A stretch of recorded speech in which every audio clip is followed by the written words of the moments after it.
Bapak Ibu, cuma Tuhan kita mengambil tempat yang baik. Kita akan sama-sama berdoa kepada kita pagi hari ini. Ya, mari puji Tuhan. Shalom Bapak Ibu Saudara. Boleh sambil lambaikan tangannya. Shalom. Shalom, puji Tuhan.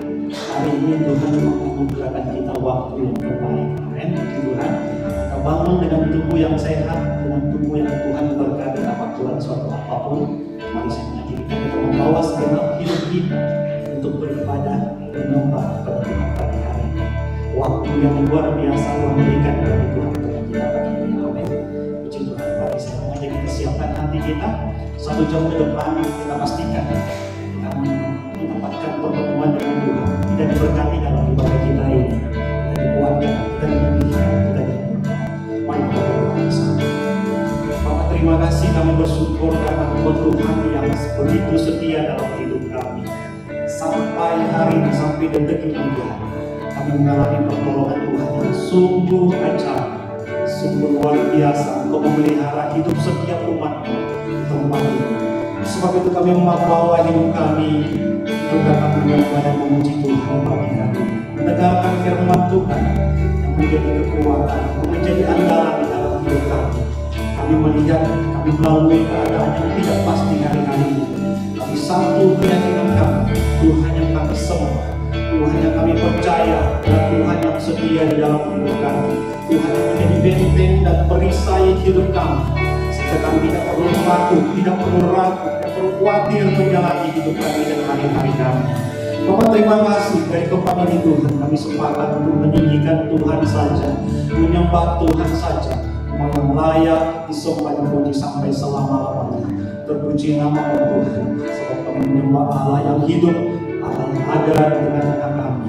Terpuji nama di dalam nama Tuhan Yesus Kristus kami berdoa dan mengucap syukur.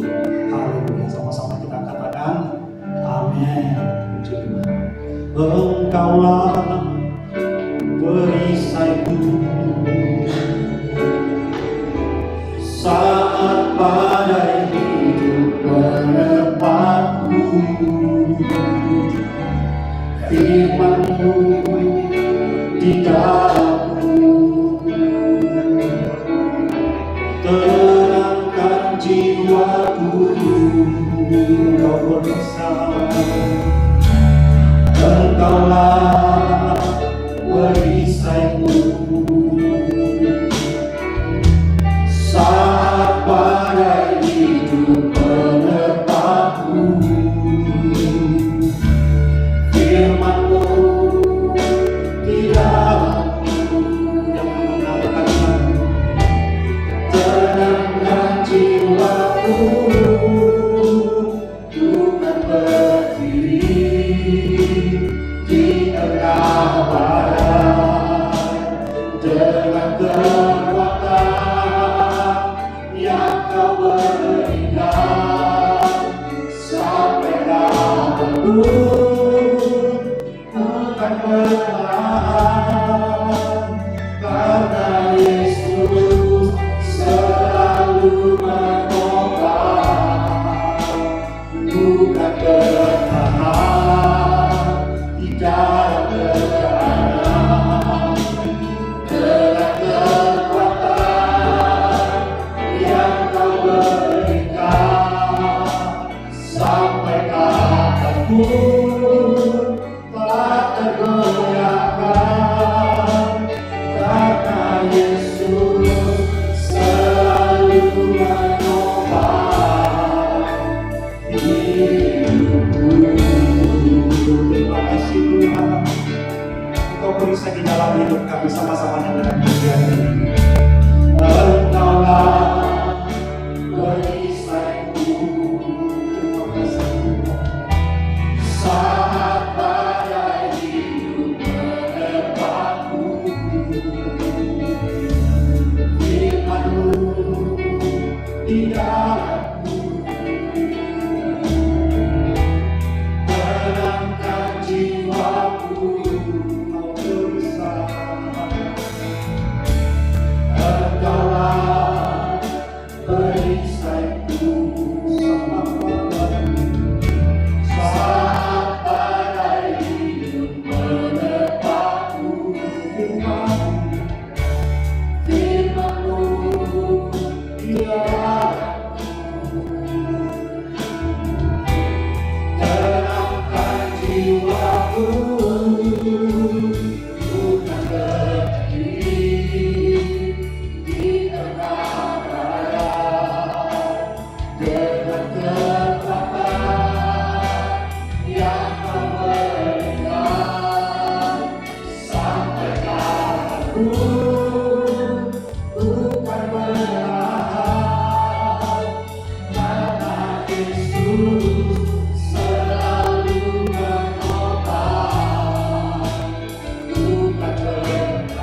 Buat kekuatan yang kau berikan kepada kami Tuhan, sehingga kami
Tuhan Yesus penolong dan sahabat.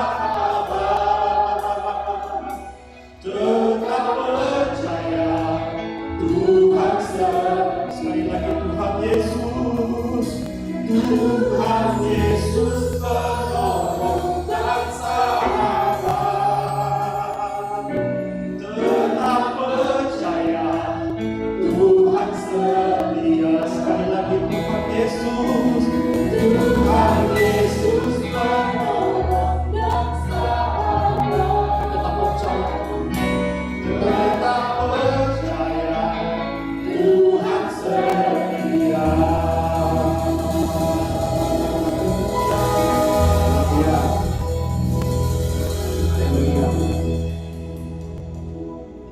Kami percaya Engkau adalah Bapa yang setia. Itu sebabnya kami percaya Engkau hadir di tempat ini. Engkau tahu keperluan kami dan kami percaya firman-Mu adalah jawaban.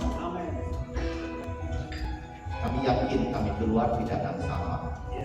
Karena kami mendapatkan janji-janji, kekuatan-Mu, pemulihan. Berfirmanlah kepada kami Bapa pada saat ini. Berapi hamba-Mu, biar hanya kemuliaan-Mu yang tampil dan nama-Mu ditinggikan. Demi nama Tuhan Yesus kami berdoa. Amin. Shalom Bapak Ibu Saudara. Saya lihat berbuka masker, jadi saya berani juga nih.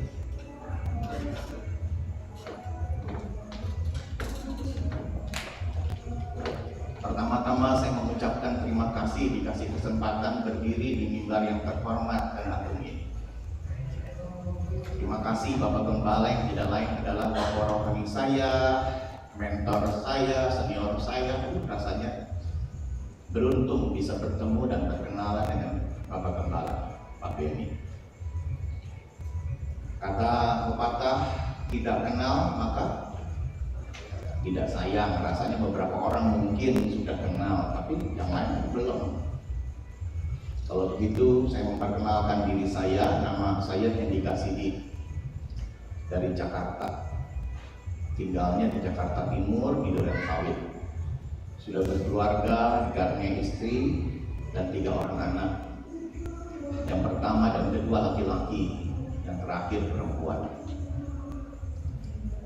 Kalau bisa menginjakan kaki di Padang setelah hampir 1,5 tahun nggak kesini, ini mujizat. Hari Minggu ini saya mesti khotbah onsite di satu gereja di Jakarta. Dan kemarin saya mesti menghadiri seorang opa ulang tahun yang ke-80 juga di Jakarta. Tapi kerinduan hati saya di tengah Jakarta yang sedang memanas dengan COVID, semua banyak dibatalkan. Saya cuma bilang begini, Tuhan, kalau sampai khotbah minggu onsite dibatalkan, sampai ulang tahun seorang opa dibatalkan, dan mungkin mereka masih minta saya untuk khotbah online, tapi di Jumat, Sabtu, Minggu saya free, Tuhan izinin saya bisa ke Padang. Ya itulah makanya berdiri di sini. Amin saudara. Itu mujizat saudara. Ya, jadi mereka semua minta tidak onsite. Kenapa? Prokes. Mari bersama-sama kita memperhatikan firman Tuhan di dalam 1 Petrus pasal yang ke-5.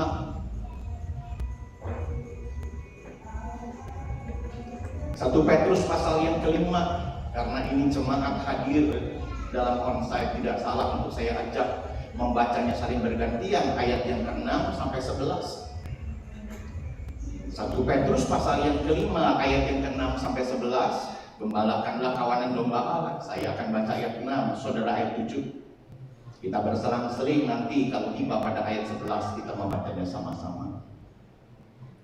Karena itu rendahkanlah dirimu di bawah tangan Tuhan yang kuat, supaya kamu ditinggikan pada waktunya. Silakan.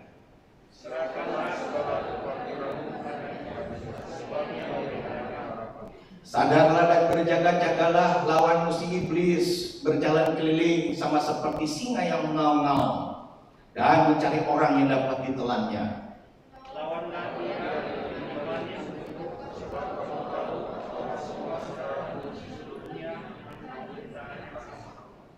Dan Allah sumber segala kasih karunia yang telah memanggil kamu dalam Kristus kepada kemuliaan yang kekal akan melengkapi, meneguhkan, menguatkan, dan mengokohkan kamu sesudah kamu menderita seketika lamanya bersama-sama.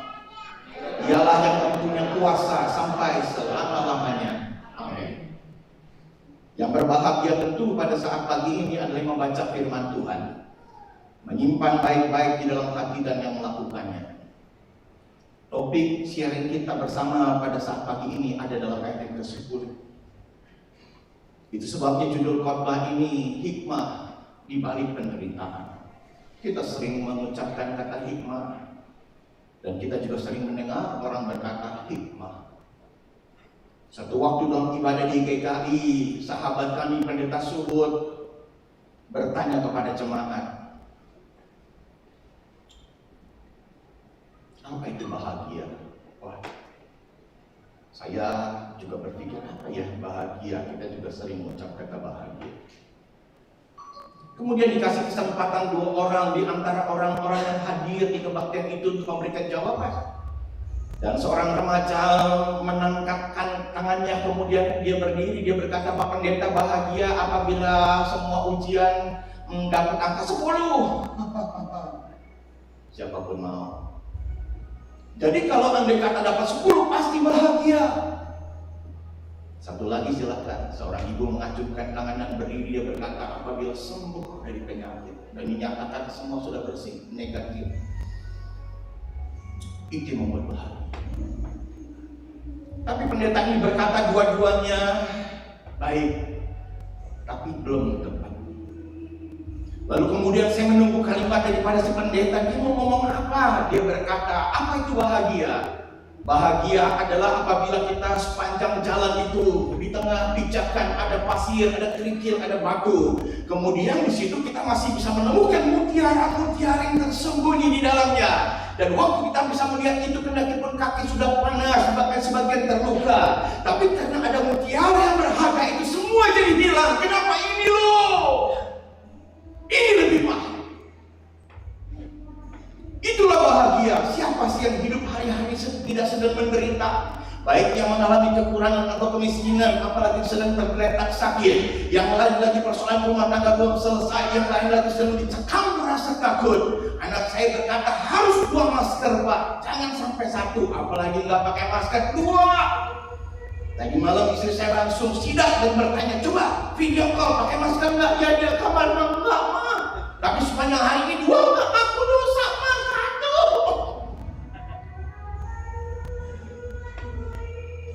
Saking begitu. Jadi kalau begitu apa itu bahagia? Bahagia adalah apabila di sepanjang hidup kita kendati pun ada rasa sakit, rasa panas di hati, tapi bisa menemukan hikmah. Mutiara-mutiara yang tersembunyi di baliknya. Alkitab menulis seluruh dunia menanggung penderitaan yang sama. Jadi ingat, gak hanya kita, Pak, Bu, gak hanya kita.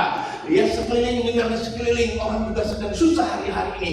Tapi kalau kita baca dari ayat 1, saya kaget. Kenapa Yesus pun menderita? Bahkan karena penderitaan itulah kemuliaan dia terima. Kalau begitu, Pak, sama. Kalau penderitaan yang ini kita jalani dengan tekun, pastikanlah kalau Yesus dapat kemuliaan, kita juga pasti dapat kemuliaan.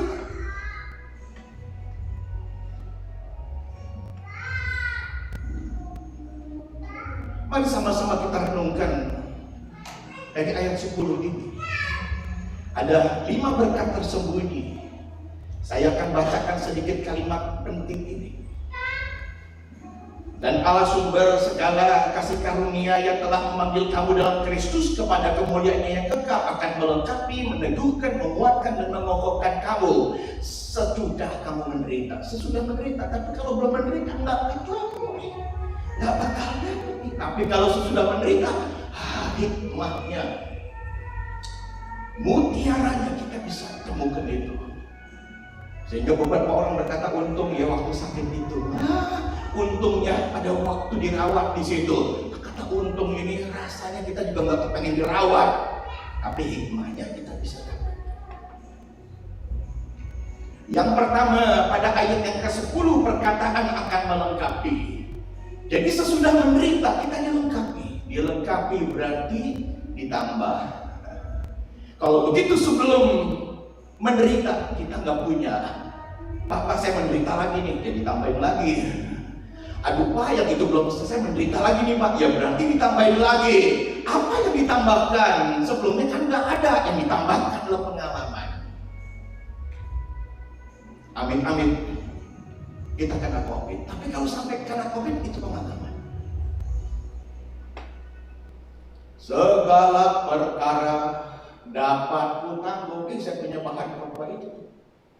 Kata segala perkara itu plural. Dari perkara itu kan. Segala perkara dapat ku tanggung. Berarti kalau gitu segala persoalan jangan ditolak. Jangan ditolak, tapi pikul. Nggak enak Pak. Ada hikmahnya. Firman Tuhan satu dengan yang lain tidak saling bertentangan, tetapi saling melengkapi. Apa hikmahnya? Menambahkan, karena sebelumnya kita belum pernah kena COVID, belum kena atau menanggung COVID, tapi dengan adanya itu kita nambah apa? Pengalaman. Orang yang berulang-ulang menghadapi persoalan berarti dia pengalamannya tambah banyak.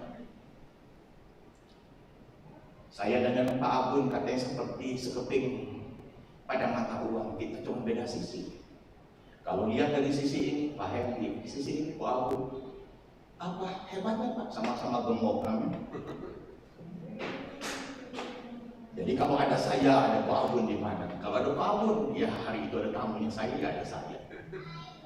Kita pernah berdua jatuh bangun naik motor. Kadang-kadang kalau dia lemah saya ngomong, ingat kita pernah jatuh bangun bersama. Ya ampun, mesra banget loh. Maksudnya apa? Naik motor jatuh bangun. Pak Beni adalah bagian daripada pelayanan kita. Dia tahu itu.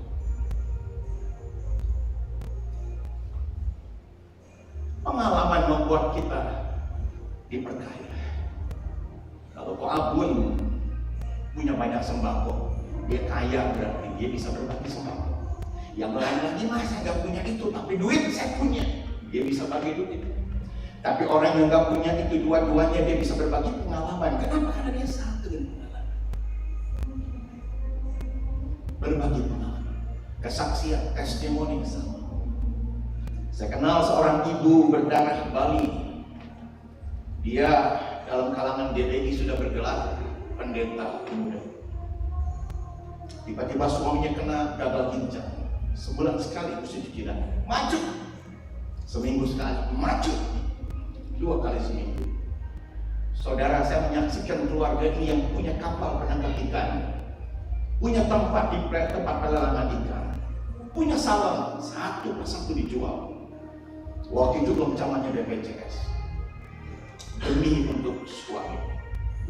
Dan akhirnya sampai rumah tinggal pun dijual. Dan pembelinya orang Bugis baik banget. Ibu, walaupun ibu udah saya bayar, tapi nggak usah keluar. Sampai nanti dapat rumah baru keluar. Silakan pakai aja. Ampun, ini bukan saudara seiman, tapi Tuhan kirim jadi orang baik. Dan akhirnya nggak tahan dari Jakarta pindah ke Bandung, karena di Bandung ada rumah sakit Habibie yang sekali cuci darah cuma bayar 60.000. Jadi artinya murah, tapi bisa nyambung umur. Habis-habisan keluarga. Satu hari saya bertemu dengan istrinya di Jakarta dalam sebuah kebaktian. Dan dia maju ke depan memberikan testimoni dari berbagai macam beban berat. Waduh, waktu tadi nyanyi lagu pertama aja sudah taruh kamu di dada. Kenapa? Karena berat persoalan itu. Tapi ibu ini berkali-kali berkata, puji Tuhan saya dikuatkan, puji Tuhan saya masih bertahan, puji Tuhan. Dan berkali-kali kata puji Tuhan itu, waduh, sampai membuat kita terheran-heran. Udah kayak begitu beratnya masih bilang puji Tuhan. Hari itu hari gajian. Jadi saya waktu ibadah di kebaktian wanita itu, saya masih bawa uang gaji saya. Jadi waktu selesai kebaktian, saya peluk ibu itu dan saya berkata, saya bilang terima kasih, saya dikuatkan. Saya nggak bisa bantu banyak, saya kepelit. Ini pegang, jangan Pak Hendy, jangan Pak, Bapak bisa jadi diberkati. Saya bilang sama-sama jadi berkat dan sama-sama memberkati. Terima. Aduh Pak, makasih ya Pak, makasih. Saya bilang sama-sama. Saya beranjak cepat-cepat menuju ke mobil untuk pulang. Dan waktu saya mau starter, seorang ibu menghampiri saya dari pintu, itu mengetuk pintu saya. Saya turunkan kaca. Saya bilang, ibu ada apa? Pak Hendy, tadinya saya pengen konseling. Pak, persoalan saya banyak. Oh ya. Baik Bu, apa yang saya bisa bantu? Nggak jadi deh. Loh kok nggak jadi? Karena udah ngedenger ibu tadi tuh yang bersaksi bertubi-tubi persoalannya, Pak, saya merasa ujung kuku dia. Nah dia nggak jadi kuat kan Pak? Mestinya saya juga kuat. Jadi nggak jadi konseling. Oh ya, saya belum bertemu, dia belum curhat, saya belum memberikan kata-kata yang menguatkan, tapi ngedenger kesaksian orang aja, orang bisa dikuatkan. Betul. Penderitaan waktu kita alami katanya duka cita, tapi sesudah melewatinya, aduh, hikmahnya membuat kita suka cita. Bahkan tidak jarang katanya persoalan itu pahit, tapi obat pun pahit. Dan waktu kita bisa melewatinya, obat yang pahit ini bisa kita obatin diaremu. Kita bisa obati rasa mual. Dan waktu itu, waktu kesaksian saya sampaikan, Pak ini kuat, bahkan Pak ini bisa jalan dengan penuh semangat. Cuma karena apa? Spiritual sharing. Maka dari itu cuma Tuhan di hari-hari ini, mari kita saling Hal yang kedua yang tersembunyi di balik penderitaan, kalau tadi hikmatnya adalah akan melengkapi, mari sekarang hal yang kedua akan meneguhkan, kata firman Tuhan. Meneguhkan artinya mengingatkan kembali apa yang pernah ada. Kadang-kadang kita enggak bisa menolak namanya lupa. Tapi kejadian yang namanya penderitaan mengingat kita kembali. Akan meneguhkan artinya memperbarui sebuah komitmen. Berapa banyak di antara kita waktu enggak pandemi, ampun komitmennya luar biasa. Betul, tapi sejak pandemi kita dihubungin aja orang susah. Ada istilah dalam diri kita, gimana mau mewakili orang lain, Pak, kita juga sedang susah. Kita seperti sedang ada di pinggir bahkan menghilang. Tapi penderitaan yang kita alami satu saat seperti sebuah shock terapi, membuat kita membuka mata dan telinga dan memperbarui kembali komitmen kita. Masih kata meneguhkan akan membuat kita kembali terkesima. Pendeta Niko dalam lagunya berkata, berkat-Mu membuat aku terkesima. Paling kaget. Itu kira-kira kata terkesima. Sempat membuat aku terkesima. Tapi jemaat bertanya, Pak, Bapak yang buat lirik lagu ini kan betul. Tapi kenapa pertolongan Tuhan hanya sempat membuat kita terkesima? Kenapa nggak pakai kata selalu? Pak Niko berkata, iya, terhadap berkat-berkat yang kita terima cukup membuat kita sempat. Jangan lama-lama terkesima, sempat aja. Tapi terhadap Tuhan sumber berkat, itu yang seharusnya membuat kita selalu terkesima sama Yesus, amin. Tapi terhadap berkat-berkatnya, itu sebabnya mungkin berupa materi atau berupa sebuah kesembuhan atau pemulihan rumah tangga, itu hanya sempat aja, jangan lama-lama. Nanti di situ kita bisa terjebak namanya kegodaan, kita bisa lengah, kita bisa jatuh. Tapi kalau kita terkesimanya sama Tuhan, kita berpegang sama Dia. Oh, di tengah badai, aku tetap berdiri. Di tengah topan, aku tetap berdiri. Hidup ini gak selalu mulus. Tapi keterikatan sama Tuhan membuat kita berdiri. Penderitaan meneguhkan kita. Diibaratkan hidup ini tidak lepas dari rutinitas yang menimbulkan rasa jenuh. Kemarin saya dengan Pak Abu minta maaf ya, namanya disebut-sebut, minta maaf ya, tetap dianterin pulang kan. Kami membawa mobil bergantian ke Pasaman Barat, tapi siapa sangka di tengah kami asik sedang melewati jalan rata, tiba-tiba seekor sapi ya perang. Yang lebih heran lagi, ibu-ibu dan bapak-bapak mencari. Jadi sapi itu keluar menyeberang jalan. Kami sesekali nengok, sapinya ketawa. Di antara kami nyeletuk, itu sapi udah bosan WFH. Amin sudah. Jadi udah bosan di rumah, kepengen keluar, kepengen menikmati suasana. Kadang-kadang rutinitas membuat kita jenuh. Tanda jenuh, baca Alkitabnya nggak semangat. Gak ada yang nempel, gak ada yang bisa kita tangkap. Dulu kalau dengar firman Tuhan, yes. Aduh, sebelum pendeta antar kok, kita udah bertobat duluan. Kenapa? Karena ada sesuatu yang kita terima. Tapi hari-hari ini baca kita kantor. Berdoa gak bisa lama, pendeta khotbah bukan khotbah yang didengar. Saya diketawain, gendut memang tuh pendeta. Khotbahnya lama banget. Jadi kita keluar gak bawa apa-apa. Itu masa cemburu. Kita nggak bisa terima apa-apa. Saya umpamakan tanah hati kita lagi ditutupin sama selembar plastik. Jadi walaupun dikocorin air disiram, nggak bisa diserap. Dikasih pupuk, nggak bisa diserap. Kenapa? Karena ini loh, rutinitas membuat kita cemburu. Tapi satu saat kegoncangan tiba-tiba terjadi. Anak saya nomor 1, Daniel, tiba-tiba dapat kabar dia positif COVID. Apa nggak kaget? Jadi waktu dia pulang, dia berdiri di muka pintu, apa saya nggak masuk? Kenapa saya positif? Saya mau hidup di hotel. Saya bilang, kok kata siapa? Katanya.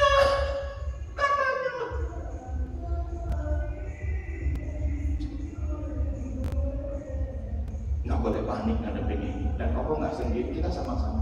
Kalau kok positif, apa nggak kita akan di tracing juga? Kita semua makan ke meja, satu gelas bisa join sama-sama, belah makanan juga saling suap-suapan. Saya bilang resiko kita.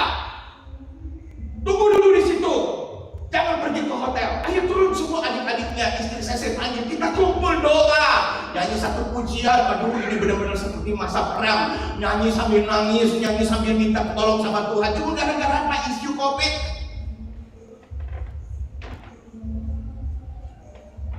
Jadi betul-betul kerohanian kita hari itu, doanya benar-benar, hatinya terbuka sungguh-sungguh, seperti ada sesuatu. Kenapa digoncang?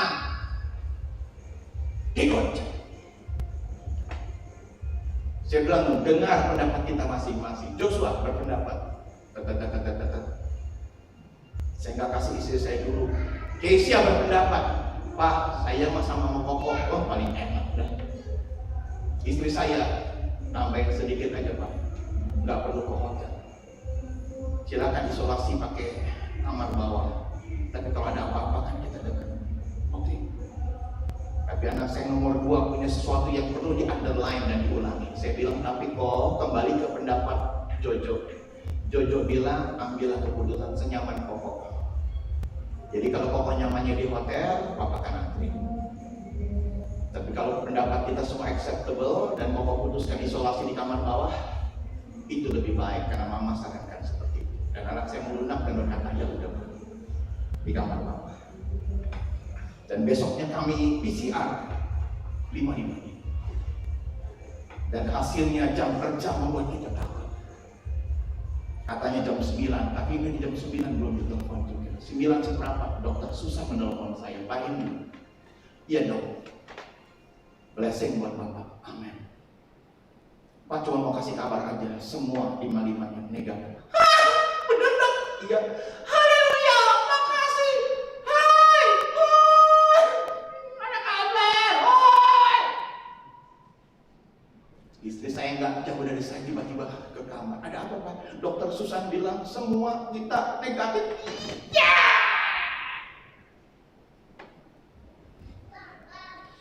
Masa-masa penantian kita seperti masa sebuah kepompong, di dalamnya ada ulat, di dalamnya ada perubahan yang sedang berkarya, yang namanya kesulitan mengubah segala sesuatu sehingga waktu keluar nggak lagi ingsut-ingsut, tetapi dengan keindahan bisa terbang, nggak lagi makan yang dia punya daun milik orang lain, tetapi membantu penyembuhan, terbang. Anak saya nomor 2 jarang sekali ngucapin itu mujizat jarang. Karena dia adalah salah satu pemimpin pada waktu di kampus, dia dari grup pelayanan di bawah Kantas yang kurang lebih mirip-mirip Rivo. Jadi mengucap kata mujizat itu jarang banget. Tapi hari itu berkali-kali dia bilang, Papa ini benar mujizat ya. Saya bilang, rasanya 4 orang negatif, 1 positif itu udah cukup. Tapi ini 5 negatif. Ini mujizat. Aduh Pak, Tuhan itu baik, yes. Tapi dalam hati saya kemarin-kemarin dia nggak ngomong kayak gitu. Minggu lalu nggak mau kayak gitu, tapi hari itu sebuah klik kata positif membuat kita tergoncang. Hendaknya saudara tetap fokus walaupun ada musik. Yang setuju bilang amin. Mari yang ketiga sama-sama kita perhatikan firman Tuhan dari patahan kata menguatkan. Artinya di balik penderitaan hikmahnya kita menjadi lebih kuat, tambah kuat. Semua itu udah kuat Pak. Ya ada penderitaan akan membuat kita lebih kuat. Kalau membuat kita lebih kuat, bisa membuat kita lebih bertahan, bahkan memikul beban yang lebih. Kenapa? Karena kita sudah mengalami vitamin-vitamin yang lebih hebat, Orang bisa angkat barbel 120 kilo, tapi sesudah melewati 100 kilo, sesudah melewati 50 kilo, dan kalau sampai 120 sudah terasa ringan, akan ditambah lagi, mampu 150, tapi terus begitu. Tidak akan kita dikasih melampaui beban kita kalau kita belum mampu untuk menanggung. Jadi di balik penderitaan akan menguatkan kita bertambah. Di kota Bogor saya punya pembimbing iman dari Gereja Baptis Pendeta Suradi. Dia punya anak gadis sekolah Alkitab di Jogja. Dan dia bersaksi saat liburan panjang, anaknya pulang ke Bogor. Pendeta Suradi berkata saat liburan selesai, mesti pulang ke Jogja. Dan waktu itu moda angkutan yang paling memadai adalah kereta. Jadi Pendeta Suradi mengantarkan ke stasiun Gambir untuk membeli tiket dan berangkat. Panjang antriannya, antri. Papanya di sampingnya. Maju selangkah mendekati loket. Mungkin kurang lebih 3-4 orang lagi. Pendeta Suradi kemudian mencawil anak-anaknya. Iya Pak, kamu ini aneh, kata si Papa. Sepanjang liburan di Bogor nyaris 1 bulan, dan sekarang sudah mau berangkat, kamu nggak minta uang sama sekali dengan Papi. Pertanyaan Papinya, apa kamu ada uang? Dan anak ini senyum dan berkata, ada. Boleh Papa tahu berapa uang di dompet? Berkata 5.000. Harga tiket aja udah 30.000 lebih. Yang benar? Iya, 5.000. Kok berani-berani yang ngantri?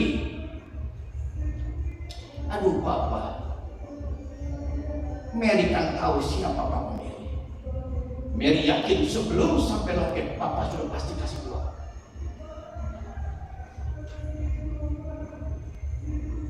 Saya dengar kesaksian itu, Pendeta Suradi sudah mempersiapkan amplop untuk kebutuhan beberapa bulan, dan langsung diserahkan ke anak-anaknya sambil sedikit nyubit.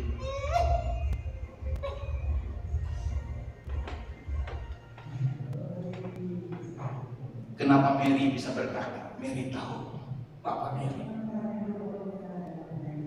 sebelum sampai depan loket, Papa pasti kasih uang.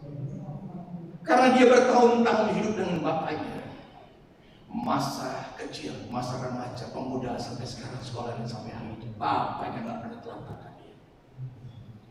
Pengalaman hidup Kristen kita aja yang sudah di atas 10 tahun, bahkan yang rambutnya putih seperti saya berkata, Pak ini berapa tahun? Waduh, saya kurang lebih 30 tahun, saya 40 tahun. Waduh, sungguh dia.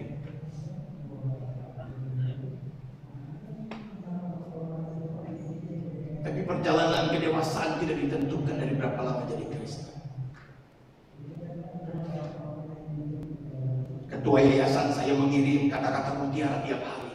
2 hari lalu dia kirim perkataan orang terhebat di mata Tuhan adalah orang yang menyadari hidupnya atau kasih karunia.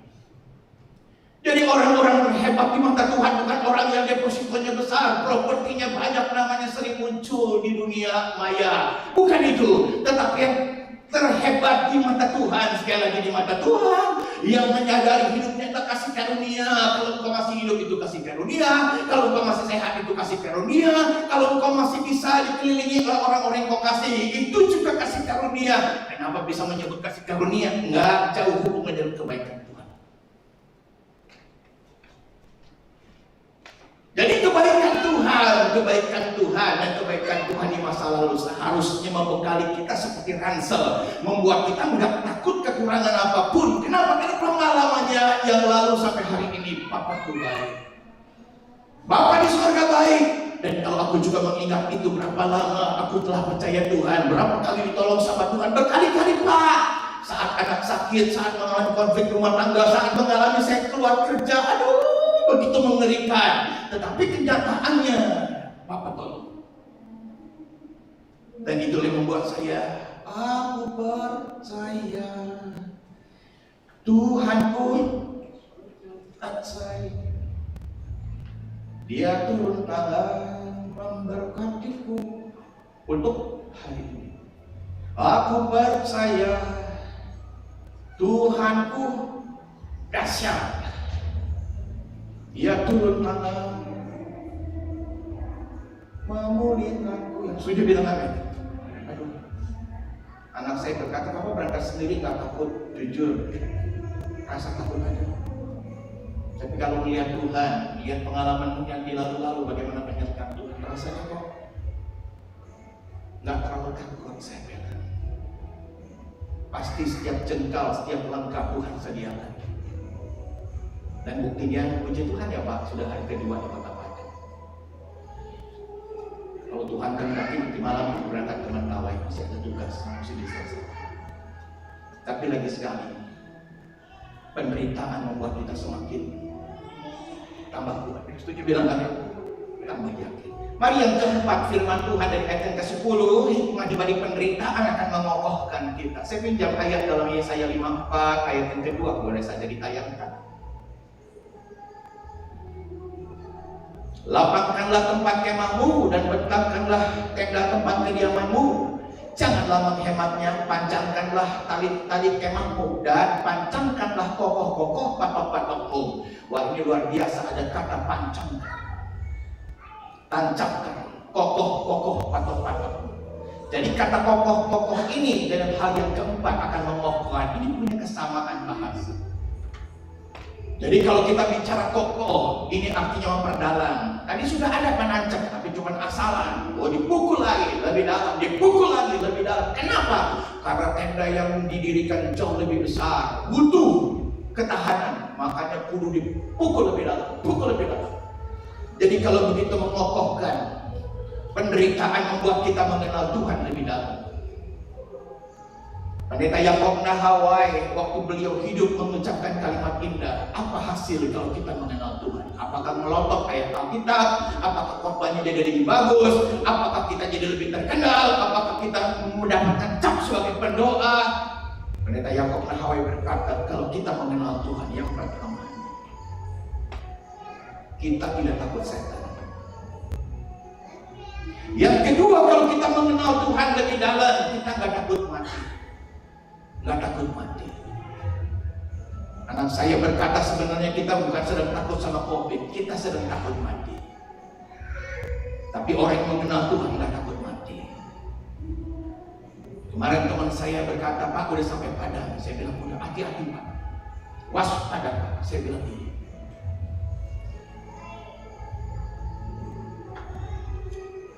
Tapi seorang kusta di tempat di depan pintu gerbang Samaria ketika kongkok berkata, kalau kita diam di sini aja kita bisa mati. Tapi maju ke pertengahan Aram, itu musuh, kita bisa mati. Tapi andai kata kita putuskan balik ke dalam ke kota Samaria yang sedang kelaparan, kita juga bisa mati. Diam aja mati, maju mati, mundur mati. Tapi satu orang berkata, kalau judulnya di mana aja bisa mati, kenapa kita enggak mendekatkan pada peluang yang memungkinkan kita hidup? Dan peluang itu adanya di depan. Jadi langkahkan kaki kita maju ke depan, yang namanya dunia kerja, dunia pelayanan. Walaupun serba hati-hati, nggak bisa melangkah cepat atau banyak, tapi selangkah demi selangkah sambil tengok kiri kanan, waspada.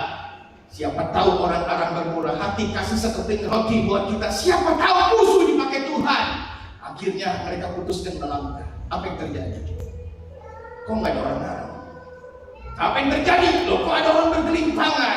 Apa yang terjadi? Kok barang-barang bertebaran? Apa yang terjadi? Kok kemah pada kosong? Maka mengertilah mereka, tentara Aram itu sudah tidak ada. Wah,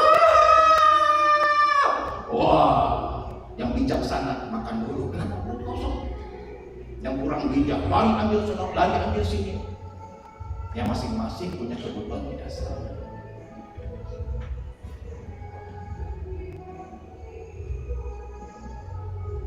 Pengenalan kita akan Tuhan membuat kita enggak takut setan, enggak takut mati.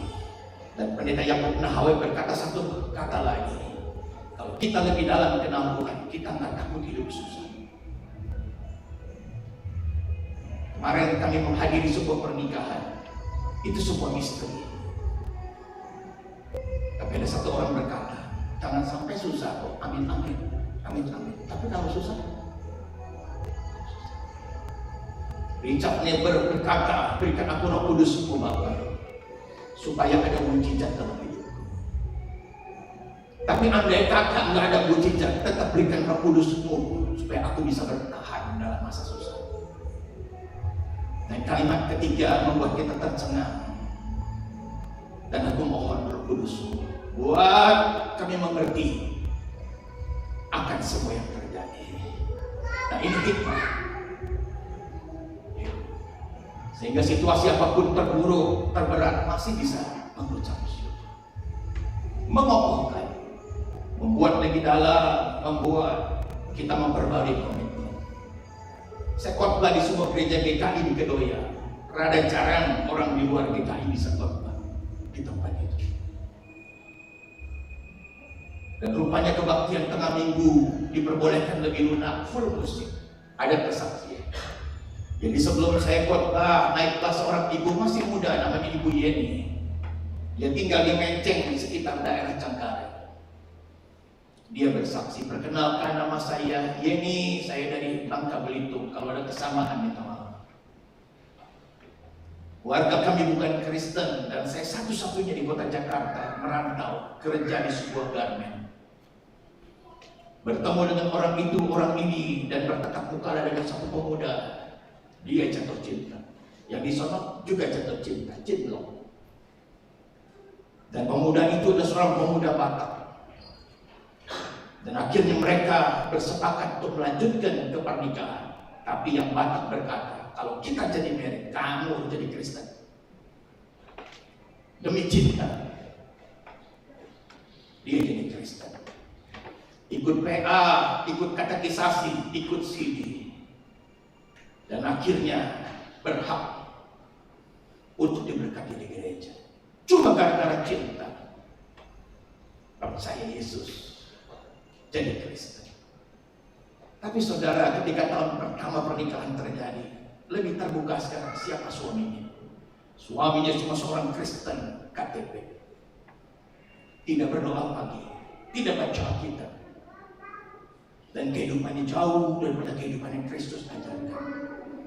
Tapi ini sudah terlanjur jadi Kristen. Dia semakin suka dengan ibadah. Dia terlibat di berbagai macam acara-acara tengah minggu, doa puasa. Bahkan dia punya talent suara yang baik. Dia jadi tim kur, bahkan jadi guru sekolah minggu. Tambah dalam pengenalannya akan Tuhan. Tambah dalam. Ini terbalik. Kristen lama, monoton, bahkan cenderung dendam. Tapi justru dia ini berapi-api. Karena jadi pergumulan ini berdoa bagi suaminya supaya suaminya ditarik hatinya sama Tuhan, supaya suaminya bertobat, supaya suaminya menyala-nyala. Gantian dari yang baru yang doain yang lama. Satu saat ini melihat suaminya menyembunyikan sesuatu. Dan satu ciri perempuan gak pengen dibohongin. Apa itu? Apa itu? Gak apa-apa. Gak boleh bohong. Satu aja saya minta dari Allah, kejujuran. Keluarin. Nggak apa-apa, keluarin. Ternyata satu kantong obat. Hah? Kok obat? Obat apa itu? Saya mohon kalau saya cerita, kamu jangan marah. Aduh, ya ini begitu takut-takutnya narkoba, saudara. Dan suaminya berkata, ini obat anti epilepsi. Saya adalah penderita epilepsi. Jadi saya mesti minum obat dengan teratur. Dia dibilang, kenapa nggak dari dulu waktu kita pacaran kamu bilang kamu penderita epilepsi? Dia bilang, kalau saya ngaku, pasti kamu nggak mau kawin sama saya. Jadi para wanita kalau punya calon, tolong diperiksa sekali lagi. Jangan sampai dia epilepsi. Enggak, maksud saya jangan ada yang disembunyikan begitu loh. Ada foto malah orang lain di kantong dia, fotonya masih ada. Jangan. Tapi apa yang terjadi dengan pernikahan ini sudah diikat sama Tuhan, yang udah kita tanggung bersama-sama. Jadi itulah wanita, kalau kita jujur, kita nggak akan diapa-apakan. Tapi yang penting, kita harus selalu jujur. Mereka berdoa, suami istri sekarang mulai berdoa untuk persoalan yang sama. Tapi satu hari suaminya kan itu ada, mereka punya buah belimbing, udah berbuah lebat, yang masih muda di berongkos, tapi yang udah tua diambil buahnya. Jadi suaminya naik kursi bakso, wah panen ya, luar biasa. Tapi apa yang terjadi? Mata gelap. Dan apa disangka, ternyata bagian belakang kepala di bawah oksipet tadi itu terhantam menggunakan tangga, dan suaminya pingsan. Tetangga yang melihat itu jatuh tuh, kamar depan jatuh, kumpul. Dan satu orang menelpon Yeni, ibu pulanglah, bapak jatuh. Hah? Terus gimana? Ya bu pulang aja bu, tolong bu, segera ya bu. Dan Yeni langsung pulang, udah koma, muntahan. Dilarikan ke puskesmas, angkat tangan, nggak bisa pak, kami nggak ada alat. Dibawa ke SUD Cengkareng, dan dokter ambil tindakan untuk sebuah pemeriksaan kepala, kalau nggak salah scanning, dan dijumpai pembuluh pada kepalanya, pembuluh darah. Dan dokter berkata, ibu ini harus segera tindakan operasi. Berapa pak biayanya? Itu belum zaman BPJS, kira-kira sekitar 30-an juta. Kami nggak ada uang pak, tolong apa nggak ada opsi yang lain? Dan dokter ini mungkin sibuk ada pedus dan berkata, bu peduskan sekarang. Kalau ibu nggak setuju tanda tanganin form ini, ibu silakan pindah rumah sakit, tapi kami tidak bertanggung jawab karena form ini. Diusir kira-kira begitu. Dan akhirnya dengan ditemani beberapa jemaat dibawalah ke sebuah rumah sakit swasta yang lebih kecil. Dr. Samuel yang menangani begitu baik. Satu jemaat Chinese kemudian memberikan kepada Yeni, ya ini tante bawain ini obat angkum terdiri atas 6 piece obat. Berikan 1 hari saja.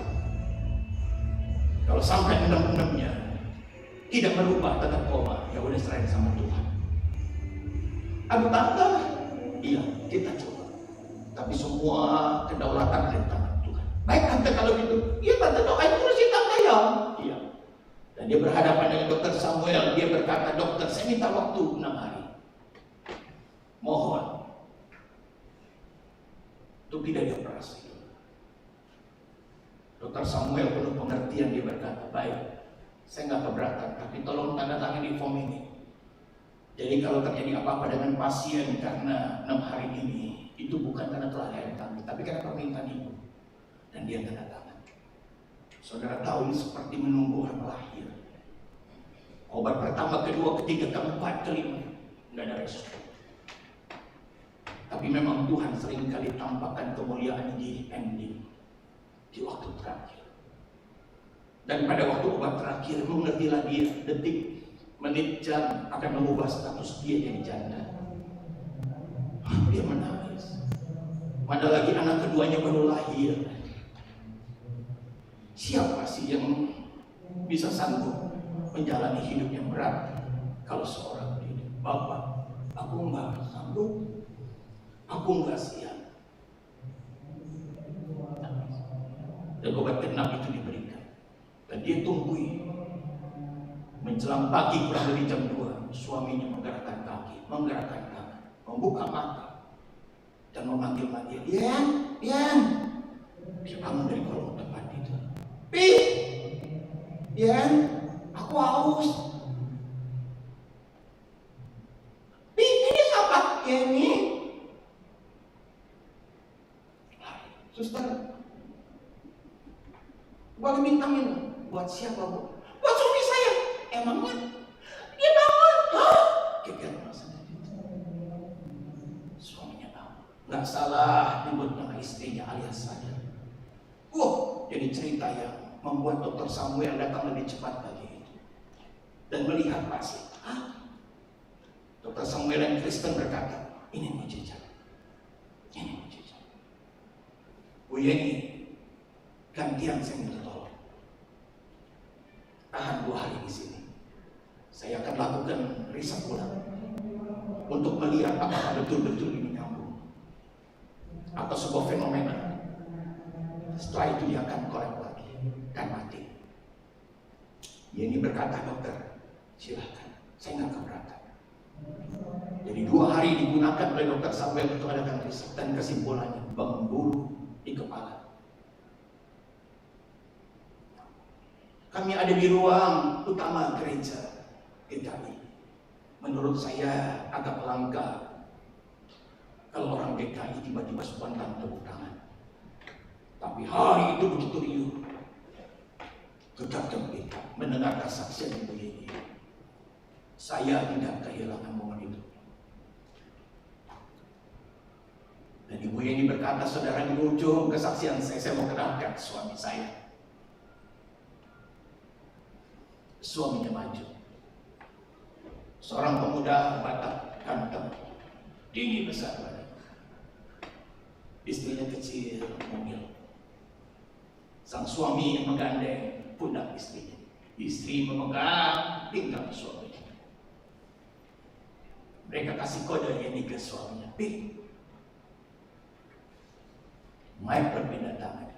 Dan suaminya bicara, saudara, dari apa yang Yeni sampaikan hidup saya, itu semua benar.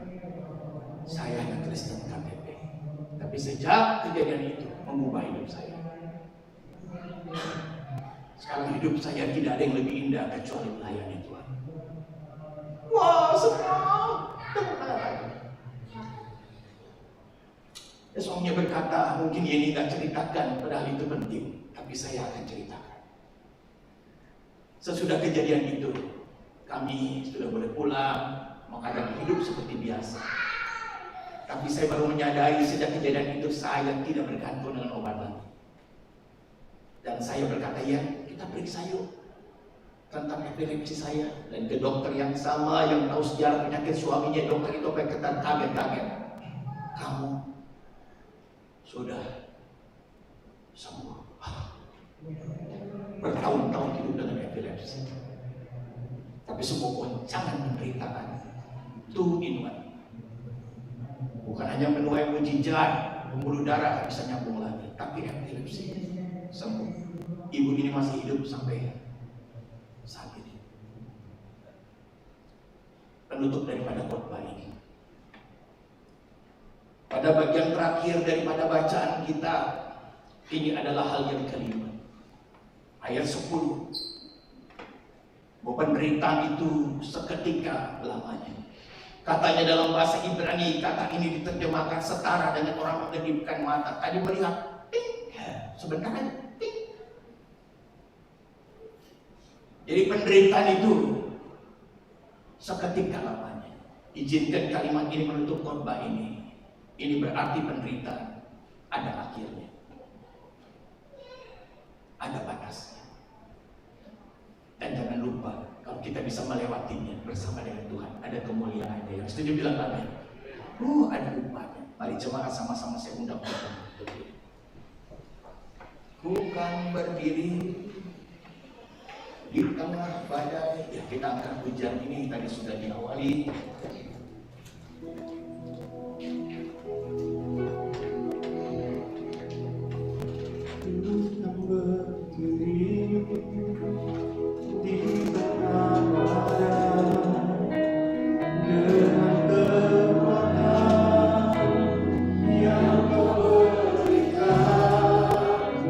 Sampai kapanpun ku kan bertahan, karena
Terima kasih Bapak, memberkati hamba-Mu, Bapak Pendeta Henry, yang sudah memberkati kami pada hari ini. Terima kasih, dalam nama Yesus.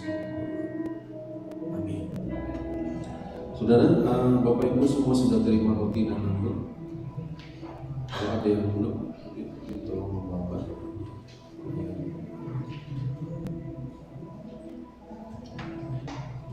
Ada yang belum mungkin boleh tolong angkat tangan. Iya, yang di sini tolong antarkan ke di antaranya ke depan. Di sini ada satu. Chandra, sini kan. Di depan.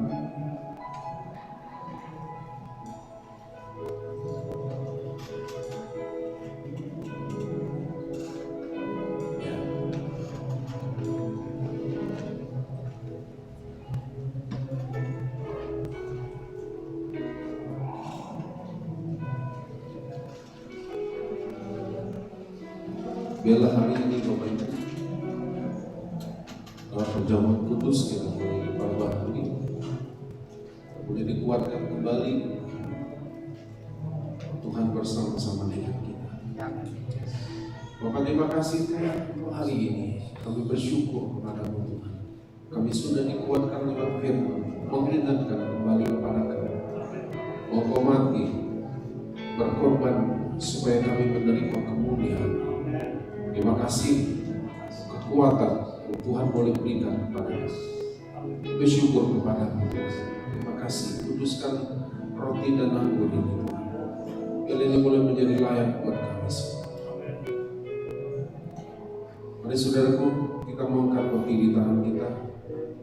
Kita mendengarkan firman Tuhan. Sebab apa yang telah kuteruskan kepadamu telah aku terima dari Tuhan, yaitu bahwa Tuhan Yesus pada malam waktu ia diserahkan mengambil roti, dan sesudah itu ia mengucap syukur atasnya. Ia memecah-mecahnya dan berkata, inilah tubuhku yang diserahkan bagi kamu. Perbuatlah ini menjadi peringatan akan aku. Saudaraku, bukankah roti di tangan kita yang kita makan melambangkan tubuh Kristus yang sudah terpecah bagi kita semua? Amin. Makanlah dalam nama Kristus.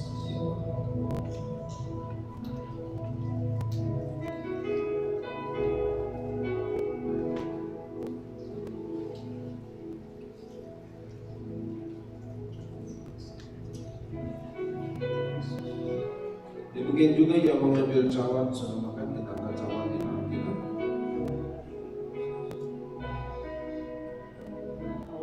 Demikian juga yang mengambil cawan sudah makan berkata, cawan ini adalah perjanjian baru yang dimeteraikan oleh darahku. Perbuatlah ini setiap kali kamu meminumnya menjadi peringatan akan aku. Bukankah cawan di tangan kita melambangkan darah Kristus yang sudah tertumpah bagi penebusan dosa kita semua? Amin. Minumlah dalam nama Kristus.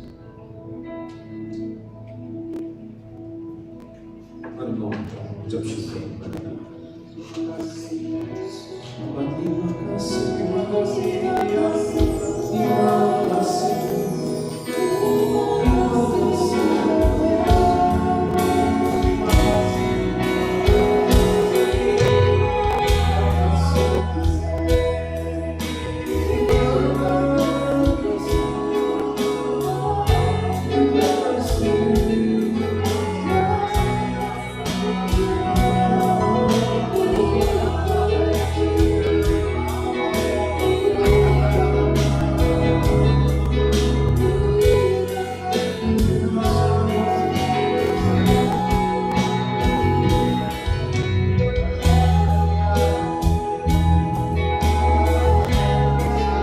kekuatan Allah yang tidak terbatas bertumbuh dalam kehidupan kita. Memampukan kami. Terima kasih Tuhan. Terima kasih. Terima kasih.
Silakan duduk kembali.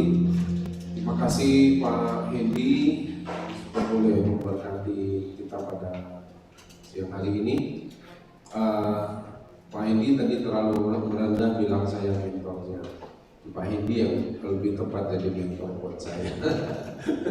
Ya, jadi Pak Hendy adalah salah satu tim daripada Yayasan NES, Yayasan NES yang selama ini bergerak. Salah satunya itu ke Mentawai, ada stasiun radio di Tohjan, kemudian ikut membidani dulu, membantu juga sekolah di sana dan asrama di Sioban, dan sekarang ada sekolah. Ini ada 2 murid kita yang datang juga, itu dia dan Adit yang kita kirim. Jadi sekarang tahun depan Adit sama dia naik kelas 2 ya. Iya, ya, mereka naik kelas 2. Ya saudara, ini mereka lagi liburan. Adit dan dia yang kita utus untuk sekolah di Sioban, dan mereka sekarang sudah naik kelas 2 ya. Terima kasih sekali lagi Pak Hendy untuk apa yang Bapak dan tim sudah lakukan buat kami yang di Sumatera Barat, khususnya di daerah Mentawai. Ya, Tuhan memberkati.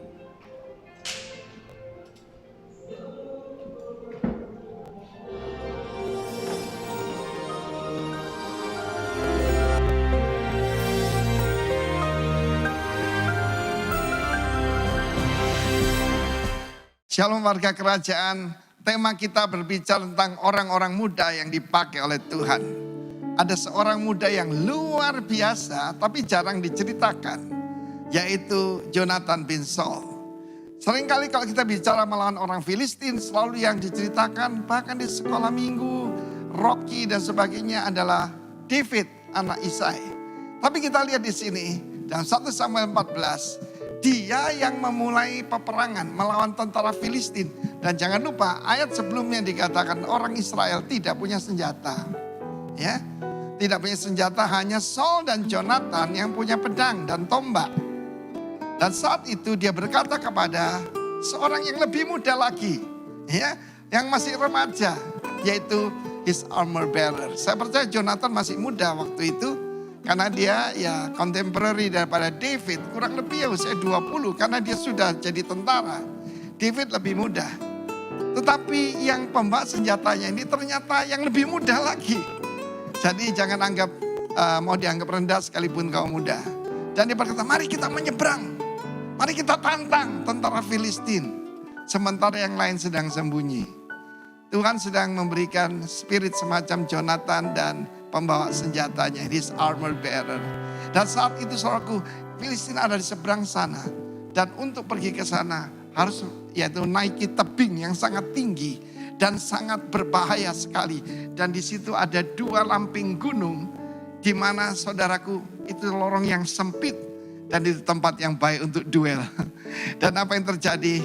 Dia berkata pada pembawa senjatanya, nanti kalau orang Filistin berkata, naiklah kemari. Itu hal yang paling bodoh yang bisa dilakukan seorang tentara.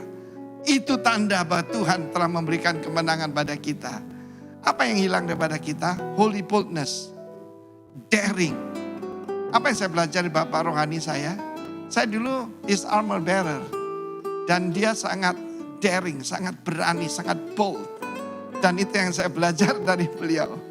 Dan pada saat itu, yang anak muda ini berkata, apa saja yang engkau katakan, aku pokoknya sepakat.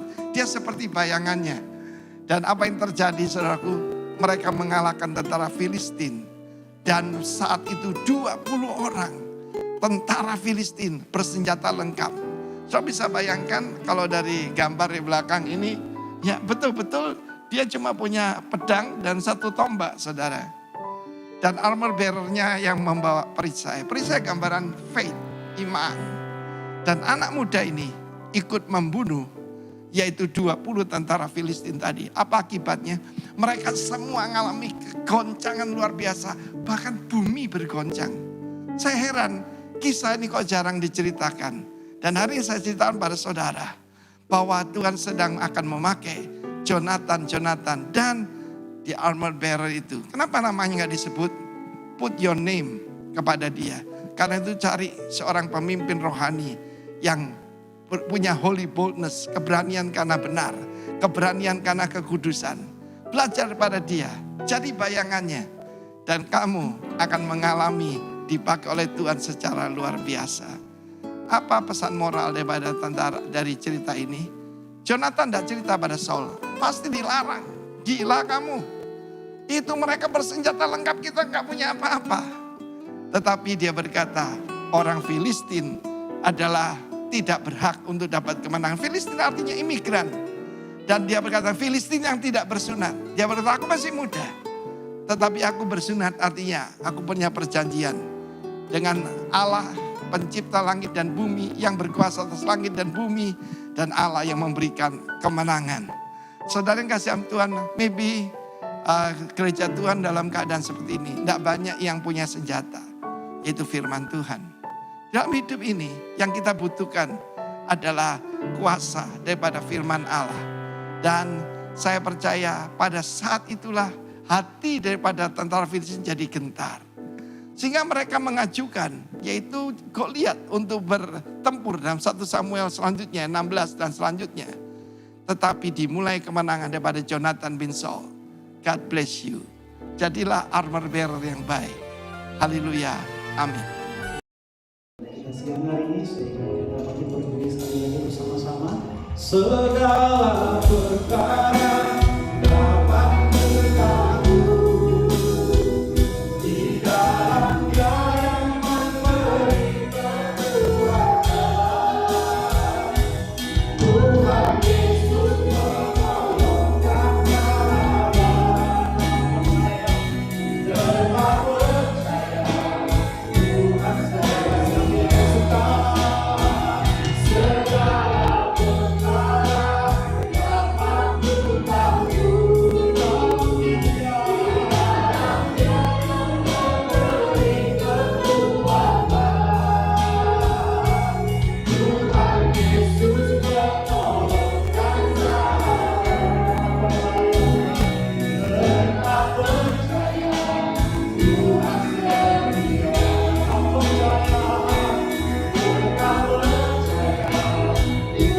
Kami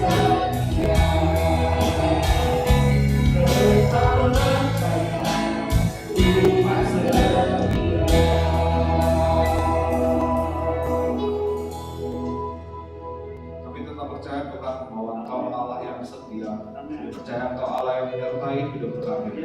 Terima kasih Tuhan atas setiap kebaikan yang Engkau lakukan dan melalui hidup kami. Di dalam dan melalui hidup kami Tuhan, kami percaya Engkau Allah yang selalu baik. Bapa, kami bersyukur pada hari ini Tuhan, kami boleh mendengarkan pemberitaan firman-Mu melalui hamba Pak Hendy. Kiranya Engkau memberkati hamba-Mu, memberkati keluarganya Tuhan, memberkati pelayanannya. Kiranya Engkau Allah yang selalu menyertai hamba-Mu. Dan kami berdoa untuk memimpin gereja kami, Pak Benny, Pastor Tuhan, kiranya Engkau memberkati mereka ya Tuhan, melindungi keluarga besar ya Tuhan, dan kiranya Engkau Allah yang menyertai pelayanan hamba-Mu. Dan kami berdoa untuk gereja kami ini Tuhan, kiranya Engkau Allah yang menyatakan kemuliaan-Mu di dalam gereja kami ini, Tuhan, agar kami boleh semakin bertumbuh, kami boleh semakin mengenal pribadi-Mu Tuhan, dan kami boleh melakukan setiap firman-firman yang ditaburkan melalui hidup kami Tuhan. Terima kasih Tuhan Yesus, kami berdoa untuk bangsa kami Indonesia. Kami berdoa untuk Kota Padang, Tuhan berkati pemimpin kami. Kiranya Engkau Allah yang melindungi bangsa dan kota kami, dan kiranya Engkau Allah yang membuat bangsa kami dan kota kami menjadi lebih baik lagi Tuhan. Jauhkan kami dari segala mara bahaya Tuhan, kami percaya kami bangsa dan kota kami dalam perlindungan Tuhan. Kami berdoa juga untuk umat-umat tempat ini Tuhan, kiranya Engkau Allah yang mendengar setiap pergumulan doa kami. Kami percaya Engkau Allah yang menyembuhkan setiap sakit penyakit kami. Kami percaya Engkau Allah menunjukkan jalan Tuhan bagi setiap permasalahan kami Tuhan. Terima kasih Tuhan Yesus, kami juga ingin memberikan persembahan kami. Apapun bentuknya Tuhan, kami percaya Engkau Allah yang memberkati. Pakailah Tuhan untuk kemuliaan-Mu di tempat ini. Tuhan, sebelum kami pulang, kami rindu menerima berkat melalui perantaraan hamba-Mu. Mari kita angkat tangan kita, mengarahkan hati kepada Tuhan. Berapa yang dikasihi oleh Tuhan, pulang dan terimalah berkat yang berlimpah dari Allah, kasih, damai dan sukacita dari Yesus Kristus, bersekutu dengan Allah Roh Kudus yang menyertai kehidupan, mulai dari saat ini dan bahkan sampai selama-lamanya. Yang percaya dan diberkati, mari bersama-sama kita katakan amin. Selamat hari Minggu, Tuhan memberkati Bapak Ibu sekalian. Shalom.